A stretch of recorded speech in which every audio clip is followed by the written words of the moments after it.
प्रत्येक को प्रिय प्रभु जीशु ख्रीष्टर पवित्र नाम नमस्कार। तेज आसु आम मैंने परमेश्वर वाक्य मध्य को जीवा मोर प्रत्येक सांग मानू मोर बंधु मानक प्रत्येक मु वेलकम करे स्वागत करे ताहांकर वाक्य को जीवा निमंते आसतु आम मैंने ताहांकर वाक्य को जीवा।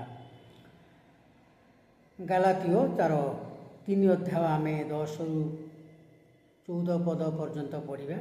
Book of Galatians chapter 3 verse 10 to 14।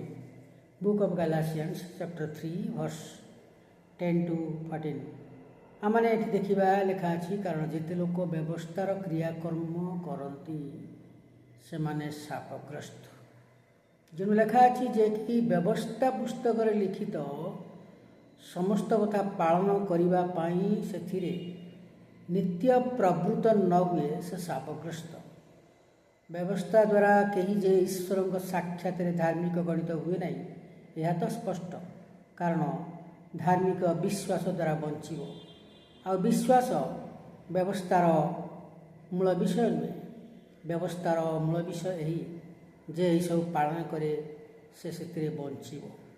जीशु ख्रीष्टଙ୍କ हेतु अब्राहमଙ୍କର आशीर्वाद जेपरी विजाति मानक प्रति घटे वर्ते पुणी आम मैंने जेपरी विश्वास हेतु प्रतिज्ञात आत्मा प्राप्त हो एथिपाई ख्रीष्ट आम मान निमते अभिशप्त होई व्यवस्थार अभिशाप आम मान को मूल्य दे मुक्त कले, कारण लेखा अच्छी जे कि खुंटरे टंगा जाए से अभिशप्त। प्रिय बंधुगण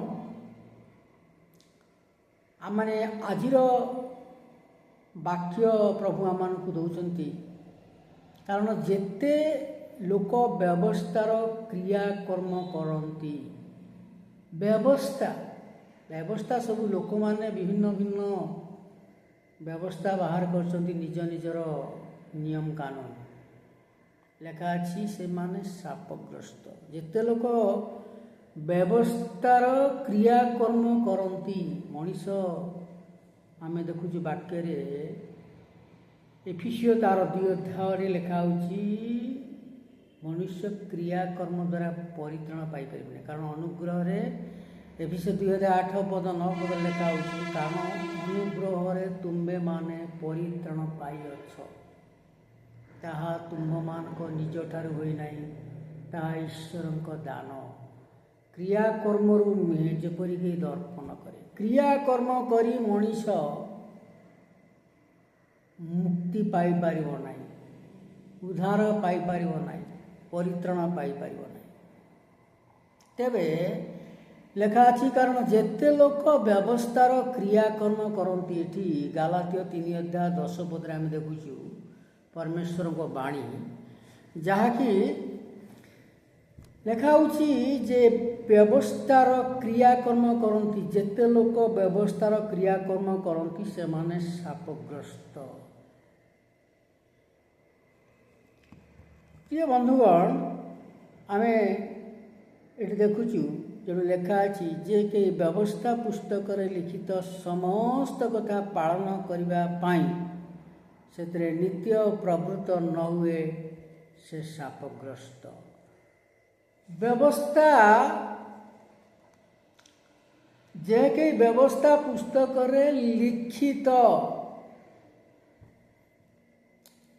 लिखित समस्त कथा पालन करने से नित्य प्रवृत्त न हुए से शापग्रस्त।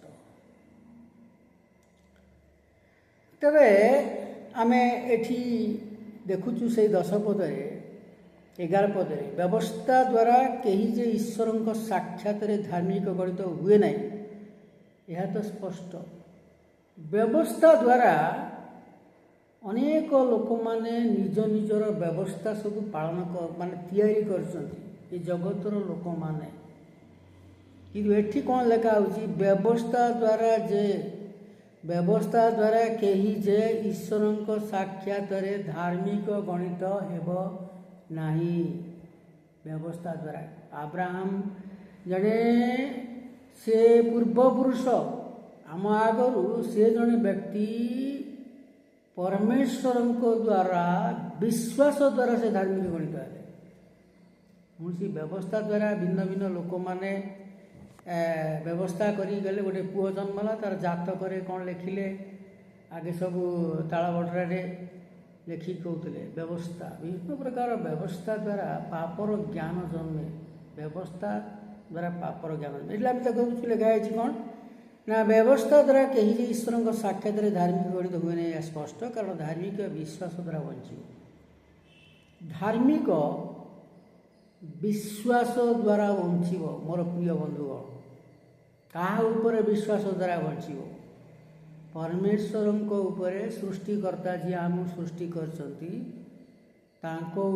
विश्वास करिकी बंचब सी भरोसा करिकी बंचब कारण धार्मिक जी से धार्मिक विश्वास द्वारा बंचब क्या विश्वास रखियो ना परमेश्वर प्रभु विश्वास रखिकी बंचब कहीं ना प्रभु ताको आशीर्वाद करेंगे जदि से अधिक मनुष्य उपरे विश्वास करुथाए ताहले अभिशाप पाइब एटी लिखा अछि जे 12 पदरे आ विश्वास व्यवस्थार मूल विषय नुहे विश्वास विश्वासटा व्यवस्थार मूल विषय नुहे व्यवस्थार मूल विषय यही जे ये सब पालन करे आ विश्वास व्यवस्थार मूल विषय नुहे व्यवस्थार मूल विषय यही जे ये सब पालन करे प्रभुंकर जो व्यवस्था बाइबल दिखाई आज अनेक जगार न्यूज रे आम टीवी रे शुणुचु प्रभुंकर विषय प्रभु जीशुंकर विषय खबर कागज रे जीशुंकर विषय आम शुणुचु इतिहास रे कॉलेज रे पढ़िया समय आम प्रभु जीशु ख्रीष्ट जी उद्धारकर्ता कॉलेज रे आम पढ़िया समय आम से जाचु अनेक आमर जो मैंने आज ज्ञानी बुद्धिमान लोक मैंने आज कॉलेज रे पढ़ी से माने जानी जे जीशु ख्रीष्ट इतिहास पढ़ी वर्ल्ड हिस्ट्री पृथ्वी इतिहास पढ़ी से जानी जे जीशु ख्रीष्ट एकमात्र उद्धारकर्ता त्राणकर्ता जगतर पृथ्वीर उद्धारकर्ता आ उद्धारकर्ता कहीं ना तेरे ये आम देखु कौन लिखा अच्छी आ विश्वास व्यवस्थार मूल विषय नुहे व्यवस्थार मूल विषय ही जे ये सब पालन करे से बंचब परमेश्वर व्यवस्था जे सब पालन कला से बंचब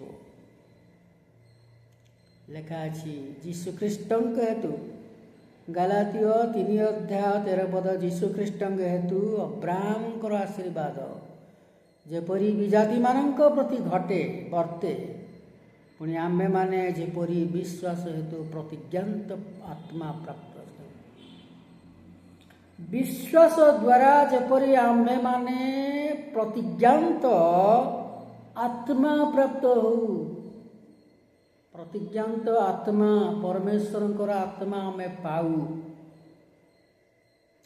जीशु ख्रीष्ट हेतु अब्राहम आशीर्वाद जेपरी विजाति मानक प्रति घटे अब्राहम ईश्वर ठारे विश्वास कले तांको द्वारा सारा जगत आशीर्वाद पाइला एट लेखा अच्छी पुणी आमे माने जेपरी विश्वास हेतु प्रतिज्ञात आत्मा पाई से आत्मा पाई परमेश्वर ठारू आमे आत्मा को द्वारा परिचालित हो आशीर्वाद पाऊ प्रभु यह चाहती मोर बंधुगण धार्मिक विश्वास द्वारा बंचब आपण जदि धार्मिक होती आपण परमेश्वर ठारे विश्वास करुचंती ताहले आपण सही विश्वास द्वारा आपण बंचिबे आपण मानकर पिला माने मध्य बंचिबे एथिपाई ख्रीष्ट आममान निमित्त अभिशप्त होई व्यवस्थार अभिशाप आममान को मूल्य दे मुक्त कले कारण लेखा अच्छी जे खुंटरे टंगा जाए से अभिशप्त प्रभु जीशु ख्रीष्ट कालवरी क्रूसरे टंगा गले आ कालवरी क्रूसरे आम्भमान निमते बलि हेले मोर बंधुगण एथिपाई ख्रीष्ट आम्भमान निमते अभिशप्त हेई व्यवस्थार अभिशाप आमन को मूल्य दे मुक्त कले आम्भमान से मुक्त कले पापरू व्यवस्थारू ବିଭିନ୍ନ ପ୍ରକାର ଶୈତାନର ଜାଲରୁ ବନ୍ଧନରୁ ଶୈତାନର କବଳରୁ ଆମମାନଙ୍କୁ ମୁକ୍ତ କଲେ। କାହିଁକି ଆମମାନଙ୍କୁ ମୁକ୍ତ କରି ତାହାଙ୍କର ସନ୍ତାନ ହେବାର ଅଧିକାର ଦେଲେ। ମୋର ବନ୍ଧୁଗଣ, ଅନେକ ଆଜି ମୋର ବନ୍ଧୁମାନେ ସାଙ୍ଗମାନେ ସମସ୍ତେ ଏମିତି କେତେଜଣ ଯୀଶୁଙ୍କ ବିଷୟ ଶୁଣିବାରୁ ଥଟ୍ଟା କରନ୍ତି, ପରିହାସ କରନ୍ତି, ତାମସା କରନ୍ତି, ହସି ଦିଅନ୍ତି, ପେଙ୍ଗିଲି ଖେଳି ଦିଅନ୍ତି, କ୍ରିଟିସାଇଜ୍ କରନ୍ତି, ହେଇରେ ସେ ଖ୍ରୀଷ୍ଟିଆନ ହେଇଗଲା। ଆହୁରି ଅନେକ ଲୋକମାନେ କ'ଣ ଭିନ୍ନ ଭିନ୍ନ କଥାବାର୍ତ୍ତା କରି ବିଶ୍ୱାସୀମାନଙ୍କୁ, ଯେଉଁମାନେ ବିଶ୍ୱାସୀ ହେଉଛନ୍ତି ସେମାନଙ୍କୁ, ଅନ୍ୟ ଲୋକମାନେ ଯେଉଁମାନେ ବିଶ୍ୱାସୀ ହେଇନାହାନ୍ତି ସେମାନଙ୍କୁ ଥଟ୍ଟା ତାମସା ପରିହାସ ନିନ୍ଦା ଥୁ ଥୁ କରିବାରେ ଲାଗିଛନ୍ତି। କିନ୍ତୁ ଯୀଶୁଖ୍ରୀଷ୍ଟ ହେଉଛନ୍ତି ପବିତ୍ର। ତାଙ୍କଠାରେ ପାପର ଲେଶ ମାତ୍ର ନଥିଲା, ତାଙ୍କଠାରେ ଦୋଷ ନଥିଲା, କୌଣସି ଦୋଷର ଲେଶ ମାତ୍ର ନଥିଲା।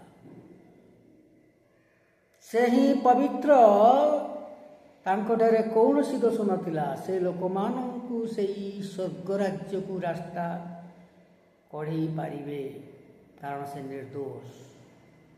ଜଣେ ନିର୍ଦ୍ଦୋଷ ବ୍ୟକ୍ତି, ଜଣେ ଦୋଷୀ ବ୍ୟକ୍ତିକୁ ସେ ବାଟ କଢ଼େଇ ପାରିବ, ରାସ୍ତା ଦେଖେଇ ପାରିବ। ତେବେ ଜଣେ ଅନ୍ଧ ଆଉ ଜଣେ ଅନ୍ଧକୁ କେବେ ରାସ୍ତା ଦେଖେଇ ପାରିବ ନାହିଁ ଯଦି ଅନ୍ଧ ହୋଇଥାଏ। ସେଥିପାଇଁ ଯୀଶୁଖ୍ରୀଷ୍ଟ ଆପଣମାନଙ୍କର ପାପ ନିମନ୍ତେ, ମୋର ପାପ ନିମନ୍ତେ, ସାରା ଜଗତର, ସାରା ଦୁନିଆର ପାପ ନିମନ୍ତେ କାଲବରୀ କ୍ରୁଶରେ ମୃତ୍ୟୁବରଣ କରି ବଳି ହେଲେ ଆମମାନଙ୍କର ପାପରୁ ମୁକ୍ତ କରିବା ପାଇଁ, ଆମମାନଙ୍କର ଝଡ଼ଝଞ୍ଜାରୁ ମୁକ୍ତ ହେବା ପାଇଁ, ସେଇ ମୁକ୍ତିର ଜୀବନ ଦେବା ପାଇଁ ଯୀଶୁଖ୍ରୀଷ୍ଟ ଆପଣମାନଙ୍କ ନିମନ୍ତେ, ମୋ ନିମନ୍ତେ ସେଇ କାଲବରୀ କ୍ରୁଶରେ ସେ ବଳି ହେଲେ। ଯାହାକି ସେଇ ବଳି ସାରା ଦୁନିଆର ପ୍ରତ୍ୟେକ ଲୋକମାନଙ୍କର, ସାନଠାରୁ ବଡ଼ ପର୍ଯ୍ୟନ୍ତ ପ୍ରତ୍ୟେକ ପରିବାରର ମୁକ୍ତି ନିମନ୍ତେ ସେ କାଲବରୀ କ୍ରୁଶରେ ବଳି ହେଲେ। ଆମମାନଙ୍କୁ ଆଉ କୌଣସି ବୋଦା ବଳିର ଆବଶ୍ୟକ ନାହିଁ, କି ଛେଳି ବଳିର ଆବଶ୍ୟକତା ନାହିଁ, କି ମେଣ୍ଢା ବଳିର ଆବଶ୍ୟକତା ନାହିଁ, କି କୁକୁଡ଼ା ବଳିର ଆବଶ୍ୟକତା ନାହିଁ, କି କୌଣସି ବଳିର ଆବଶ୍ୟକତା ନାହିଁ। ଯୀଶୁଖ୍ରୀଷ୍ଟ ଏକାଥରକରେ ସମସ୍ତଙ୍କର ପାପ ନିମନ୍ତେ, ସମସ୍ତଙ୍କର ମୁକ୍ତି ନିମନ୍ତେ ବଳି ହେଇଛନ୍ତି। କୌଣସି ପଶୁ ବଳିର ଆବଶ୍ୟକତା ନାହିଁ। ଆମମାନଙ୍କର ଜୀବନର ଉଦ୍ଧାର ନିମନ୍ତେ କୌଣସି ପକ୍ଷୀ ବଳିର, କି ପଶୁ ବଳିର, କି ମଣିଷ ବଳିର ଆବଶ୍ୟକତା ନାହିଁ। ତେବେ ଏଠି ଆମେ ଦେଖୁଛୁ ପରମେଶ୍ୱରଙ୍କ ଠାରେ ବିଶ୍ୱାସ ଦ୍ୱାରା ଆମେ ଧାର୍ମିକ ଗଣିତ ହେବା। ସେଇ ଧାର୍ମିକ ବିଶ୍ୱାସ ଦ୍ୱାରା ବଞ୍ଚିବ। ତେବେ ମୋର ଆପଣମାନଙ୍କୁ ପ୍ରତ୍ୟେକଙ୍କୁ ପ୍ରଶ୍ନ, ଆଜି ଆମମାନେ ସେଇ ବିଶ୍ୱାସ ଦ୍ୱାରା ଧାର୍ମିକ ଗଣିତ ହେଉଛି କି? କାରଣ ସେଇ ଧାର୍ମିକ ଦ୍ୱାରା ବିଶ୍ୱାସ ବା ଧାର୍ମିକ ବିଶ୍ୱାସ ଦ୍ୱାରା ବଞ୍ଚିବ। ତେବେ ଏଠି ଆମେ ଦେଖୁଛୁ ଲେଖା ଅଛି 14 ପଦରେ, ଏଥିପାଇଁ ଖ୍ରୀଷ୍ଟ ଆମମାନଙ୍କ ନିମନ୍ତେ ଅଭିଶପ୍ତ ହୋଇ ବ୍ୟବସ୍ଥାର ଅଭିଶାପରୁ ଆମମାନଙ୍କୁ ମୂଲ୍ୟ ଦେଇ ମୁକ୍ତ କଲେ, ତାଙ୍କର ଜୀବନର ମୂଲ୍ୟ ଦେଲେ। ଖାଲି ସେତିକି ନୁହେଁ, ଆମମାନେ ତା ପୂର୍ବରୁ ଯଦି ଆମେ ଦେଖିବା 3 ଅଧ୍ୟାୟ ତାର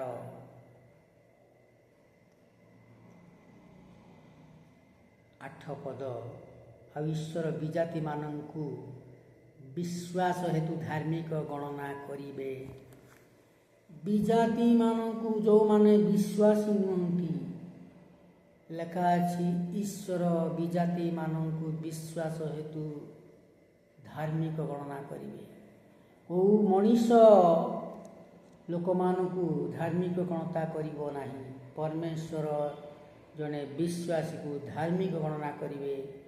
ଏହା ଧର୍ମଶାସ୍ତ୍ର ପୂର୍ବରୁ ଦେଖି ଅବ୍ରାହ୍ମଙ୍କ ନିକଟରେ ସୁସମାଚାର ପ୍ରଚାର କରି କହିଲା, ତୁମ୍ଭ ଦେଇ ସମସ୍ତ ଜାତି ଆଶୀର୍ବାଦ ପ୍ରାପ୍ତ ହେବେ।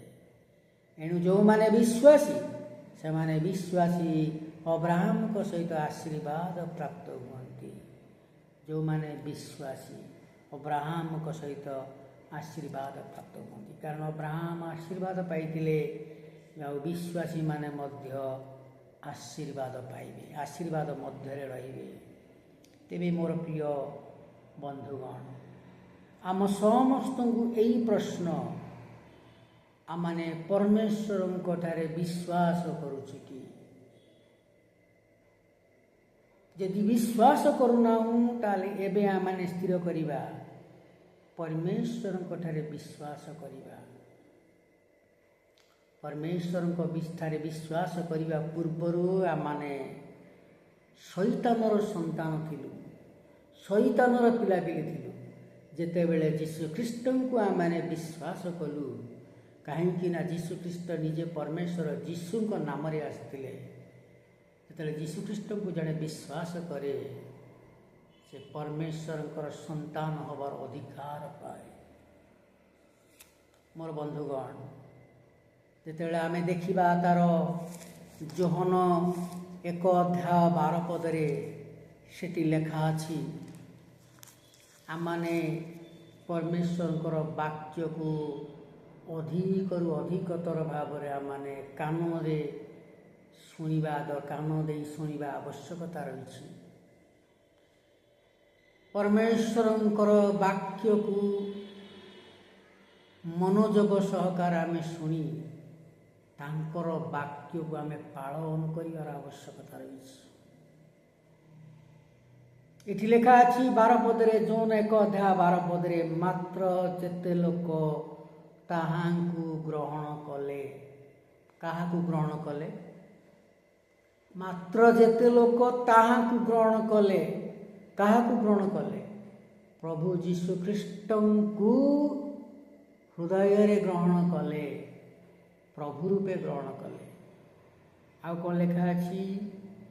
ଅର୍ଥାତ୍ ଯେଉଁମାନେ ତାହାଙ୍କ ନାମରେ ବିଶ୍ୱାସ କଲେ। ତାହାଙ୍କ ନାମରେ, କାହା ନାମରେ? ପ୍ରଭୁ ଯୀଶୁଙ୍କ ନାମରେ ଯେଉଁମାନେ ବିଶ୍ୱାସ କଲେ, ସେ ସମସ୍ତଙ୍କୁ ସେ ଈଶ୍ୱରଙ୍କ ସନ୍ତାନ ହେବା ନିମନ୍ତେ ଅଧିକାର ଦେଲେ। ଯେତେ ଲୋକ, ମାତ୍ର ଯେତେ ଲୋକ ତାହାଙ୍କୁ ଗ୍ରହଣ କଲେ, ଅର୍ଥାତ୍ ଯେଉଁମାନେ ତାହାଙ୍କ ନାମରେ ବିଶ୍ୱାସ କଲେ, ସେ ସମସ୍ତେ ଈଶ୍ୱରଙ୍କର ସନ୍ତାନ ହେବା ନିମନ୍ତେ ଅଧିକାର ପାଇଲେ। ପରମେଶ୍ୱରଙ୍କର ସନ୍ତାନ ହେବା ନିମନ୍ତେ ଅଧିକାର ପାଇଲେ।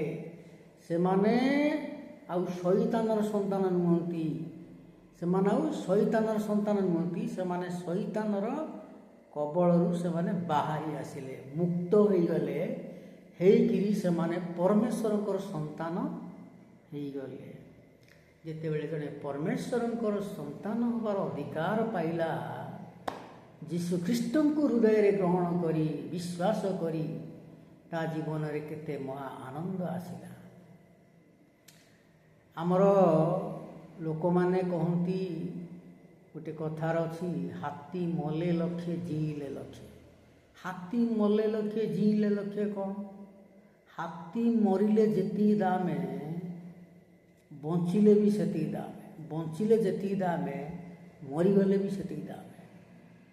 ତେବେ ସେଥିପାଇଁ ଜଣେ ଯୀଶୁଖ୍ରୀଷ୍ଟଙ୍କୁ ପ୍ରଭୁ ରୂପେ ଗ୍ରହଣ କଲା ପରେ ତାର ବଞ୍ଚିଲେ ବି ଲାଭ, ମରିଲେ ବି ଲାଭ। ମରିଲେ ମୁକ୍ତି ପାଇବ, ସେଟା ଗୋଟେ ମହାନ ଲାଭ।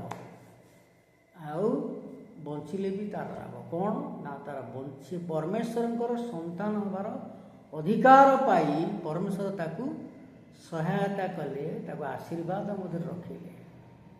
ତାର ଟାଇମ୍ ହେଲେ ପ୍ରଭୁ ତାକୁ ନେଇଯିବେ, ସେ ଆହୁରି ମହାନ ଆଶୀର୍ବାଦ ପାଇଲା, ମୁକ୍ତି ପାଇଲା।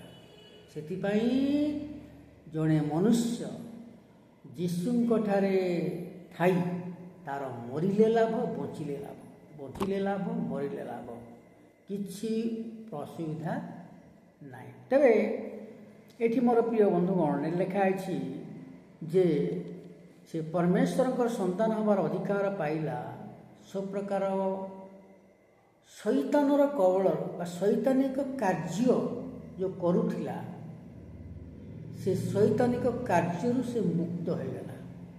ଅନେକ ଲୋକମାନେ ଅଛନ୍ତି ଶୈତାନିକ କାର୍ଯ୍ୟ କରନ୍ତି, ବିଡ଼ି ପିଅନ୍ତି, ସିଗାରେଟ୍ ପିଅନ୍ତି, ପାନ ଖାଆନ୍ତି, ଗଞ୍ଜେଇ ଖାଆନ୍ତି, ମଦ ପିଅନ୍ତି, କଡ଼ାଗୁଣ୍ଡି ଖାଆନ୍ତି। ଏସବୁ ବିଭିନ୍ନ ନିଶା ଦ୍ରବ୍ୟ ମାନେ ତାର ଜୀବନକୁ ନଷ୍ଟ ପଥରେ, ବିନାଶ ପଥରେ ଶୈତାନର ଆତ୍ମା ତାଠାରେ ଥାଇ ଗୋଟେ ଆତ୍ମା କାର୍ଯ୍ୟ କରୁଛି। ଶୈତାନିକ ଆତ୍ମା, ପବିତ୍ର ଆତ୍ମା ନୁହେଁ। ପବିତ୍ର ଆତ୍ମା ନାହିଁ, ଶୈତାନିକ ଆତ୍ମା କାର୍ଯ୍ୟ କରେ, ତା ଜୀବନକୁ ବିନାଶ ପଥରେ ନେଇଯାଏ।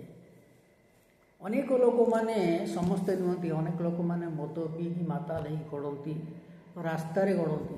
ଅନେକ ଲୋକମାନେ ମୁଁ ଦେଖିଛି ବସଷ୍ଟାଣ୍ଡ ମାନଙ୍କରେ ମଦ ପିଇକି କେମିତି ନଙ୍ଗଳା ମଙ୍ଗଳା ହେଇକି ଶୋଇଥିବେ। ତେବେ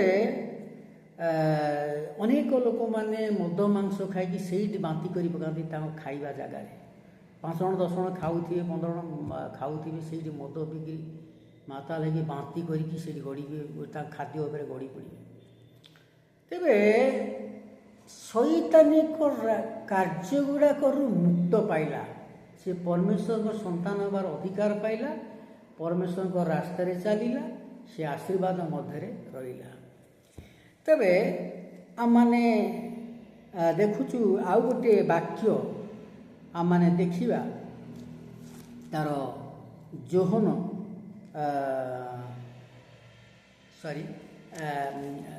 ରୋମିଓ ତାର 6 ଅଧ୍ୟାୟ 23 ପଦ ଆମେ ଦେଖିବା। ରୋମିଓ 6 ଅଧ୍ୟାୟ 23 ପଦରେ ଆମମାନେ ଦେଖୁଛୁ, ସେଠି ଲେଖା ଅଛି, କାରଣ ପାପର ବେତନ ମୃତ୍ୟୁ, କାରଣ ପାପର ବେତନ ମୃତ୍ୟୁ, କିନ୍ତୁ ଈଶ୍ୱରଙ୍କ ଅନୁଗ୍ରହ ଦାନ ଆମ୍ଭମାନଙ୍କ ପ୍ରଭୁ ଖ୍ରୀଷ୍ଟ ଯୀଶୁଙ୍କ ସହଭାଗିତାରେ ଅନନ୍ତ ଜୀବନ ଅଟେ। ଆମେ ବ୍ୟବସ୍ଥାରୁ ମୁକ୍ତ ହେଇଗଲୁ। ଯୀଶୁ ଖ୍ରୀଷ୍ଟକୁ ଯେତେବେଳେ ଆମେ ପ୍ରଭୁ ରୂପେ ବିଶ୍ୱାସ କଲୁ, ଗ୍ରହଣ କଲୁ, ମୁକ୍ତ ହୋଇ ଆମେ ପରମେଶ୍ୱରଙ୍କର ସନ୍ତାନ ହେବାର ଅଧିକାର ପାଇଲୁ। ଆଉ ଏ ଲେଖା ହେଇଛି, କାରଣ ପାପରୁ ଆମେ ମୁକ୍ତ ପାଇଲୁ। ସେଥିପାଇଁ ଯେଉଁମାନେ ପାପରେ ବ୍ୟବସ୍ଥାରେ ପାପର ମଧ୍ୟରେ ରହିଥାନ୍ତି, ସେଥିପାଇଁ ଲେଖା ଅଛି, କାରଣ ପାପର ବେତନ ମୃତ୍ୟୁ। ଜଣେ ଯେମିତି କାମ କଲେ ସେ ମଜୁରୀ ପାଏ, ସେଭଳି ଜଣେ ପାପ କଲେ, ଜଣେ ଭୁଲ କଲେ, ତାହେଲେ ତାର ମଜୁରୀ ଦଣ୍ଡ ଅଛି ନିଶ୍ଚୟ। ଜଣେ ଭୁଲ କଥା କହିଲା, ଜଣେ ଭୁଲ କାର୍ଯ୍ୟ କଲା, ଜଣେ ଚୋରି ବଦମାସି କଲା, ଜଣେ ବ୍ୟଭିଚାର କଲା, ଆଉ କାହାକୁ ଶଳା ଶ୍ୱଶୁର ପୁଅ କହିଲା, କାହାକୁ 2 ଅକ୍ଷରିଆ ଭାଷା କହିଲା, ତା ପାଇଁ ନିଶ୍ଚୟ ଦଣ୍ଡ ଅଛି। ଏଇଟା ଭୁଲ କଥା। ସେଇ ଭୁଲ କଥା ଯୋଗୁଁ ତାର ବେତନ ଅଛି ଦଣ୍ଡ। ତେବେ ସେଇଭଳି ପାପ, ସେ ଯେଉଁ ଜଣେ କାମ କଲେ ଯେମିତି ଦରମା ପାଇଲା, ସେଇଭଳି ଜଣେ ଭୁଲ କାମ କଲେ ତା ପାଇଁ ଦଣ୍ଡ ଅଛି। ପାପର ଯଦି ପାପ, ଭୁଲ କାର୍ଯ୍ୟଟା ହିଁ ପାପ। ପାପର ମଜୁରୀ ହେଉଛି ମୃତ୍ୟୁ, ଆତ୍ମିକ ମୃତ୍ୟୁ, ଶାରୀରିକ ମୃତ୍ୟୁ ବି ହେବ। କିନ୍ତୁ ଈଶ୍ୱରଙ୍କ ଅନୁଗ୍ରହ ଦାନ ଆମମାନଙ୍କ ପ୍ରଭୁ ଯୀଶୁ ଖ୍ରୀଷ୍ଟଙ୍କ ସହଭାଗିତାରେ ଆମେ କ'ଣ ପାଉଛୁ ନା ଅନନ୍ତ ଜୀବନ ପାଉଛୁ। ତେବେ ଆମମାନେ ଦେଖିଲୁ ଯେ ପ୍ରଭୁ ଯୀଶୁଖ୍ରୀଷ୍ଟ ଆମ୍ଭମାନଙ୍କର ପାପ ନିମନ୍ତେ ସେ କାଲବରୀ କ୍ରୁଶରେ ବଳି ହେଲେ, ବଳି ହୋଇ ଆମମାନଙ୍କୁ ମୁକ୍ତ କଲେ। ପୁଣି ସେ ସମାଧିକୁ ଗଲେ, 3 ଦିନ ପରେ ସେ ଉଠିଲେ, ପୁଣି ସେ ସ୍ୱର୍ଗକୁ ଗଲେ, ପୁଣି କହିଲେ ମୁଁ ପୁନର୍ବାର ଆସିବି ଆଉ ତୁମମାନଙ୍କୁ ନେଇଯିବି। ସେଥିପାଇଁ ଯେଉଁମାନେ ଆଜି ବିଶ୍ୱାସରେ ବଳବାନ ହେଇକି ରହିବେ, ଯୀଶୁଖ୍ରୀଷ୍ଟଙ୍କ ଠାରେ ରହିବେ, ସେମାନେ ସେଇ ମୁକ୍ତିର ଜୀବନ ଲାଭ କରିବେ। ତେବେ ଆଜିର ପ୍ରଶ୍ନ ଆମ୍ଭମାନଙ୍କୁ, ଆମମାନେ ବିଭିନ୍ନ ପ୍ରକାର ବ୍ୟବସ୍ଥାର ଆମେ ବିଭିନ୍ନ ପ୍ରକାର କ୍ରିୟାକର୍ମ ପାଳନ କରୁଛୁ। ଯଦି ଜଗତର ମନୁଷ୍ୟମାନଙ୍କର କ୍ରିୟାକର୍ମ ପାଳନ କରୁଛୁ, ତାହେଲେ ଆମମାନଙ୍କର ଜୀବନ ବିନାଶ ପଥରେ ଚାଲିଯିବ। ମୋର ପ୍ରିୟ ବନ୍ଧୁଗଣ, ଆସନ୍ତୁ ଆମମାନେ ଏଇ ଯେଉଁ ପ୍ରଭୁଙ୍କର ବାକ୍ୟ ବାଇବେଲ, ପ୍ରଭୁ ଯୀଶୁଙ୍କର ରାସ୍ତାରେ ଆମେ ବହୁତ ବହୁତ ଅଧିକରୁ ଅଧିକତର ଯତ୍ନବାନ ହେଇ ତାଙ୍କର ବାକ୍ୟ ଶୁଣି ତାଙ୍କର ବାକ୍ୟକୁ ମନୋଯୋଗ କରି ଆଉ ତାଙ୍କର ବାକ୍ୟକୁ ପାଳନ କରି ଜୀବନଯାପନ କରିବା, ଯଦ୍ୱାରା ସେହି ସ୍ୱର୍ଗୀୟ ଆଶୀର୍ବାଦ ମଧ୍ୟରେ ଆମେ ରହିପାରିବା, ତାହାଙ୍କର ସନ୍ତାନ ହେବାର ଅଧିକାର ଭାବରେ ରହିପାରିବା ଏବଂ ସେହି ସ୍ୱର୍ଗ ରାଜ୍ୟ ନିମନ୍ତେ ଆମେ ପ୍ରସ୍ତୁତ ହୋଇପାରିବା, ଆମେ ସେହି ମୁକ୍ତିର ଜୀବନ ଲାଭ କରିପାରିବା। ପ୍ରଭୁ ଏହି ପଠିତ ବାକ୍ୟ ଦ୍ୱାରା ଆମ ସମସ୍ତଙ୍କୁ ଆଶୀର୍ବାଦ କରିବା ସଙ୍ଗେ ସଙ୍ଗେ ଯେଉଁମାନେ ଏହି ପରମେଶ୍ୱରଙ୍କର ବାକ୍ୟ ଶୁଣୁଛନ୍ତି, ପ୍ରଭୁ ସେ ସମସ୍ତଙ୍କୁ ଆଶୀର୍ବାଦ କରିବେ। ଆସନ୍ତୁ ଆମମାନେ ପ୍ରାର୍ଥନା କରିବା। ପ୍ରଭୁ ଧନ୍ୟବାଦ ଦେଉଛି ତୁମର ବାକ୍ୟ ପାଇଁ। ମୋର ପ୍ରିୟ ପ୍ରତ୍ୟେକ ବନ୍ଧୁମାନେ, ସାଙ୍ଗମାନେ ଯେଉଁମାନେ ବାକ୍ୟ ଦେଖୁଛନ୍ତି, ଶୁଣୁଛନ୍ତି, ସେ ସମସ୍ତଙ୍କୁ ପ୍ରଭୁ ଆଶୀର୍ବାଦ କର ବୋଲି ମୁଁ ପ୍ରାର୍ଥନା କରୁଛି। ପ୍ରଭୁ ପ୍ରପରଲି ଆଶୀର୍ବାଦ କର, ଯେପରି ସେମାନେ ମଧ୍ୟ ମୁକ୍ତି ପାଇବେ। ଏହି ଆଶୀର୍ବାଦ ଗ୍ରାଣ୍ଟ କର ବୋଲି ପ୍ରାର୍ଥନା କରୁଛି। ଧନ୍ୟବାଦ। ସେହି ସମସ୍ତ ପ୍ରାର୍ଥନା କେବଳ ତ୍ରାଣକର୍ତ୍ତା ପ୍ରଭୁ ଯୀଶୁଙ୍କ ନାମରେ ମାଗିଲି, ଆମେନ୍।